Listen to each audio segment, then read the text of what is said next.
A beautiful morning to you and welcome you to the program. It's VOP This Morning on VOP Television. It's a brand new week, of course, and I believe that I do hope that you had a restful weekend. Well, if you didn't, not to worry. There will be another one by God's grace. Well, I welcome you to the program, A Voice of the People This Morning. I'm Moses Humphrey. And I'm Fina Okechukwu. Very welcome to the program. And I am Chukwuma Okoro. Good morning and welcome to VOP This Morning Show. All right, and so let's get into the conversation. Now, Tinubu using DSS police to suppress Nigerians' rights in Nigeria. That's according to Atiku. And of course, there are stories that touch on this, and we'll be looking at these in the course of time. Well, we also do have... We hear the Assistant Commissioner of Police, Adejobi, reveal that Bristol Isaac Tamino Biafire, also known as PDUM, was arrested on August 5 for allegedly leaking government documents. Now, he condemned PDUM's actions, claiming they were undermining the integrity of government operations. Meanwhile, the former Vice President, Atiku Abubakar, has criticized this action, saying that the most affected since Tinubu took office have been journalists, whose only crime has been reporting the news and exposing government's indiscretion. Oh well, a lot of Nigerians have also been murmuring at different corners as to how journalists are being gagged, arrested, and intimidated. Well, we'll look at this in the course of the program.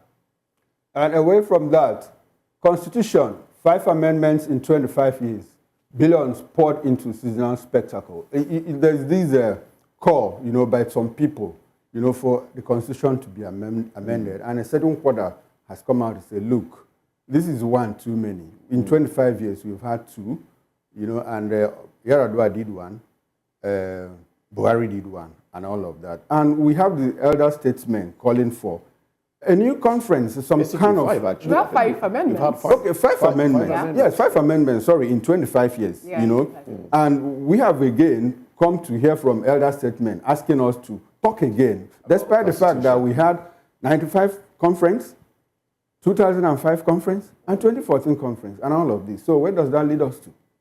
Well, as some Nigerians are saying, the Constitution is not the problem. Yeah. It's the people. That are supposed to implement the things That in the I said Constitution. too. Yes, Severally. that's your stance. But also when you check the Constitution, also as amended in 1995, that have some of the rules and regulations there that are not that exposed or rather explained in details. For example, the issue of the impunity measures, which a lot of people are enjoying. They will tell you, immunity covers me, and that actually is what they are using against Nigerians. Because you are a one-time governor, you tend to understand that you have to do anything you want to do. No one will talk about you or question you when you were in power. And what happened when you're leaving? You now turn the immunity you have into another thing by bringing in, Well, that's a lot of that's things. not the Constitution's problem, actually. But That's about the I think people. if we can, I It's think a we can human come back. factor. I I believe it's a think we human can go factor. back and take out that part of because you're a Okay, governor. but you are can- of the opinion that the Constitution should be amended. I am of the opinion that the All Constitution right. needs to be Well, amended. that's her opinion. What's yours? Do you think the Constitution should be amended as well? Or do you think the people should adjust their ways? Should there be something in the Constitution that will prevent the people from disobeying the articles in the Constitution? We'll get into all of this conversation in the course of the program. These are the major topic of discussion for today, but we have other interesting stories that made it to our radar this morning. 20 years after, workers in shipping industry gets 200,000 naira minimum wage. And also, we got to know that the President Tinubu is set, I think in less than 24 hours now, he will inaugurate the $115 million West African container terminal. This is an upgrade project. And this sounds like a good one, but we witnessed so many of this kind of inaugurations that never see the light of the day. Some will say, what is really happening? But what do people make of it? Chukuma, what do you make of it? You see, anytime you make a step ahead, to make things better, it's laudable. Yeah. People supposed to be given applause for doing that. But the question is, how far do we go with those projects? If you look at shipping, the shipping industry. There are countries in the world, in the Southeast Asia, Singapore survives from the shipping business. A whole lot of money. You know, so Nigeria can also be a hub, a shipping hub in Africa. And I like the fact that they are trying to decongest the Lagos end of the shipping business. Yeah. You can imagine the congestion that goes on within the Apapa, Tinkan port area and all of that. The demurrage accrued, you know, by importers and all of that. So it's a good thing that we are talking at the WACT in One in Port Harcourt, you know, so that the Eastern or Western commands, you know, can also do business there, generate a lot of money, decongest Apapa and all of that.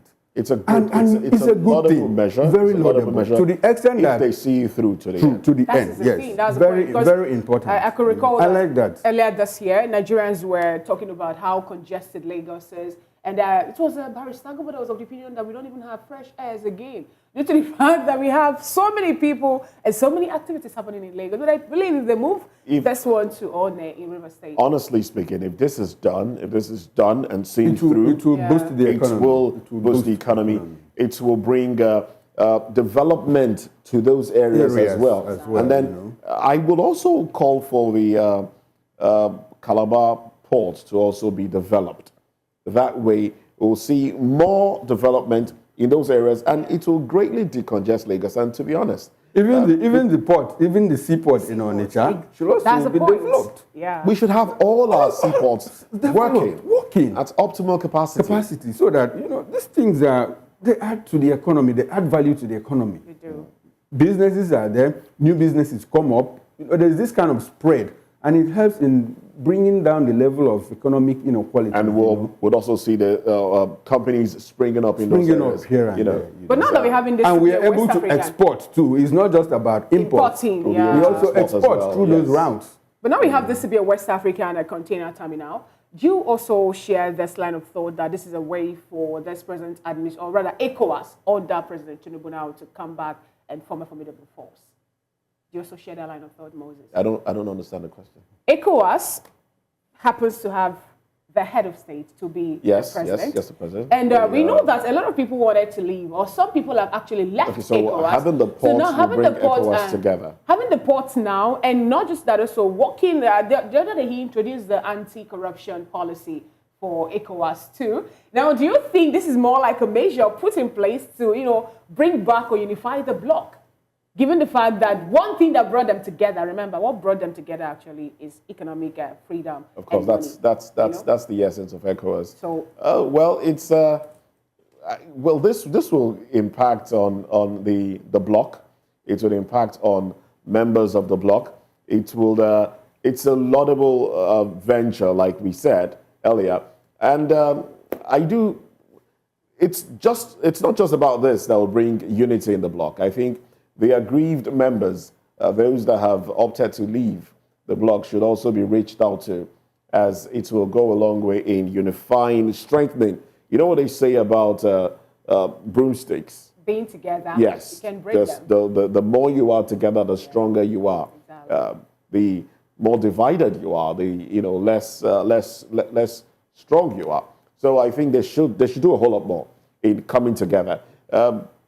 Nigeria has been a major force. I mean, exporting to African countries and all of that. So it's a good venture if this is established, and business can economic activities can go around. Yes, let me West chime in African states. on that. Okay. I think ECOWAS has its work cut out for it. The original idea behind ECOWAS is regional integration, economic integration. Like we have in Europe, like we have in SADC, South African Development Commission. You have in the IGAD in East Africa, and all of that. Like you have the ASEAN. But yes, over time, its duties were overwhelmed by security problems. Insecurity, yes. Insecurity in West Africa. Yeah. So it's like the spotlight moved from economy to security. And we also, at this point, we discovered that individual West African countries do more business with Europeans than with fellow West African countries. I think that is an area they should look at. Granted that there is a protocol, on free movement of goods and individuals within the sub-region. All right, I thank you so much, Chigma, for that wonderful explanation. Still, Thank because you I very was, much. we had that conversation yesterday. People were like, no, it's not this. I think this is the reason. But anyway, that is how far we can go on that. We'll have to move straight down to the other segment of the show, but that will be after this quick break, and that is looking at the front pages of the national dailies. And we just have to tell you to join us as we go through the national dailies this morning. On all other social media platforms, we are VOP TV Live. And on YouTube, where we're broadcasting from, we are Voice of the People TV. Join the moving train.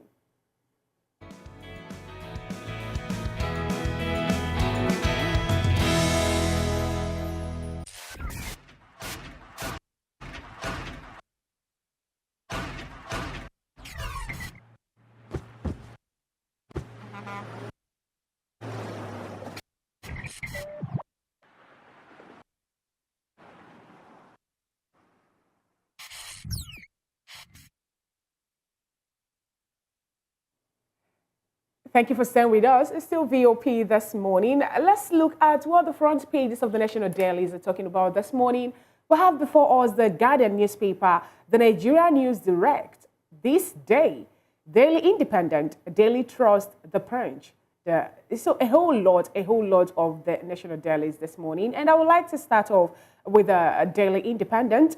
They have the banner headline this morning to be, Battle for 130-year-old First Bank may impact its fortunes. And that is a report according to investors.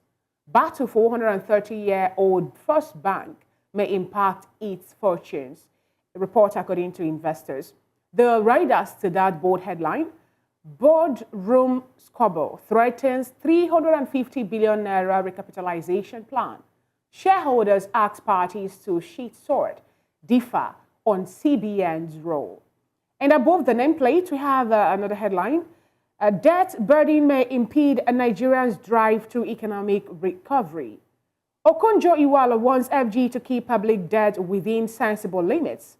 And the writer to that story, Tinubu optimistic Nigeria will overcome its current challenges.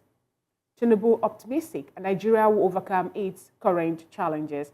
And we have a pictorial, but beneath that, we have other headlines that reads, IGP hands over 20 rescued medical students to their VCs. IG hands over 20 rescued medical students to their VC. That's on page 7 of the Daily Independent. PDP crisis, Bode George urges gladiators to drop personal ambitions. That's on page 6 of the Daily Independent newspaper. SERAP asks minister governors to disclose details of Chinese loans liabilities. SERAP asks minister governors to disclose details of Chinese loans liability. That is on page 7 of the Daily Independent. Student loan scheme is for all. No one is excluded, presidency assures.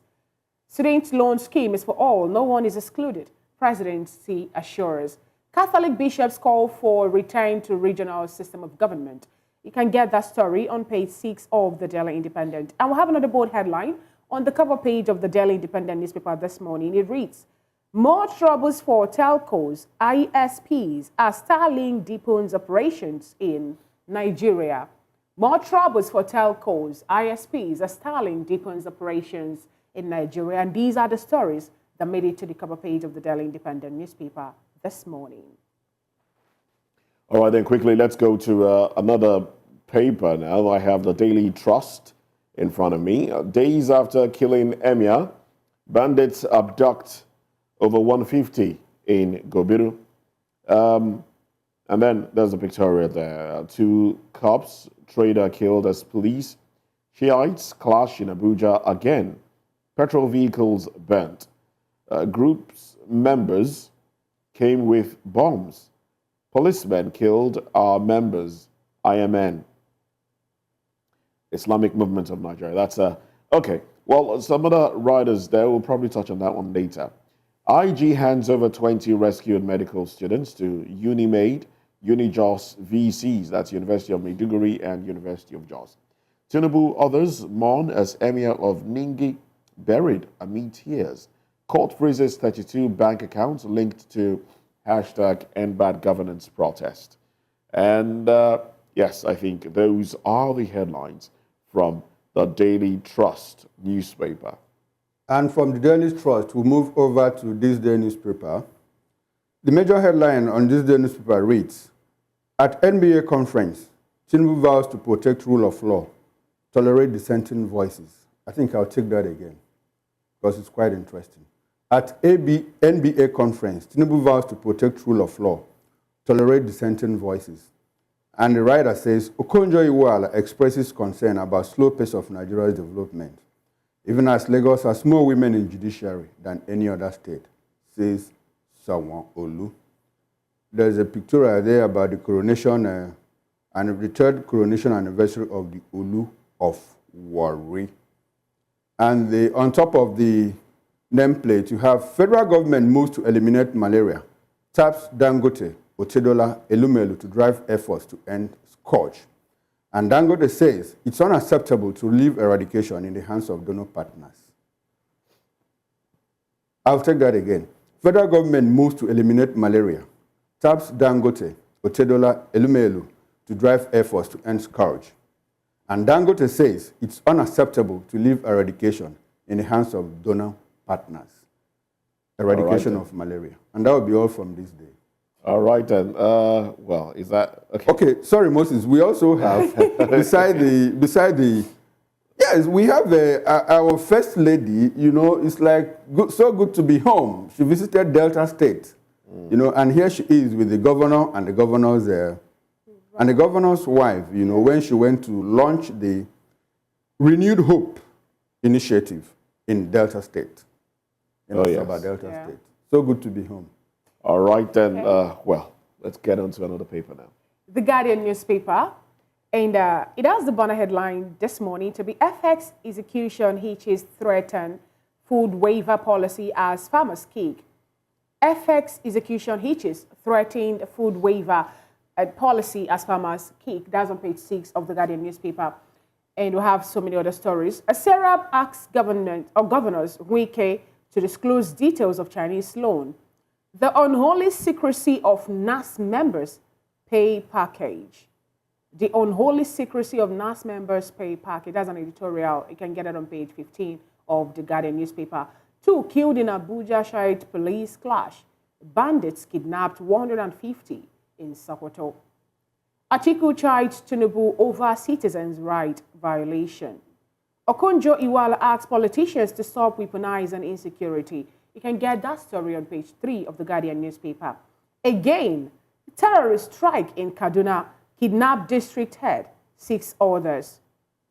Enugu uncovers 2,640 ghost pensioners, begins payment of council pensions. That story, details are more on page 8 of the Guardian newspaper this morning. And we have the bottom strip to be Tunisia President reshuffles cabinet, replaces 19 members ahead of election. And those are the stories that made it to the cover page of the Guardian newspaper this morning. All right, quickly to Nigerian News Direct. Interesting headlines here. You're adopting Cham subsidy regime to fund your 2027 ambition. Atiku to FG. Urges FG to approve Shell Renaissance Mobile Seplat deal. All right. Atiku really playing the role of the opposition here. On top of that one, Abeokuta Ota, Lagos Road, Dapo Abiodun assures residents of completion in 18 months. April's fiscal report reveals widening deficit, plummeting consumer credit, CBN. And then, power crisis. Nigerian students decry power outages as soaring electricity bills cripple academic activities. Enugu government uncovers 2,640 ghost pensioners, clears backlog for over 7,000 pensioners. Abuja, 2 police officers killed, 3 stabbed in Shiite attack. All right, these are the headlines from the Nigerian News Direct. And that's it on the show today. That's it on the newspaper headlines today. More on newspaper review later in the day at 9 o'clock. We'll be looking at some more stories. Well, getting into the conversation proper. Atiku, I beg your pardon, Tinubu using DSS police to suppress citizens' rights in Nigeria. Atiku has chimed into this one. Let's get into this conversation when we come back from this break. And we'll have with us in the studio Mr. Akin Fatunke, who is a communications consultant, and also Segun Shokbito, Chairman, Accountability Condor and Transparency Network. Stay with us.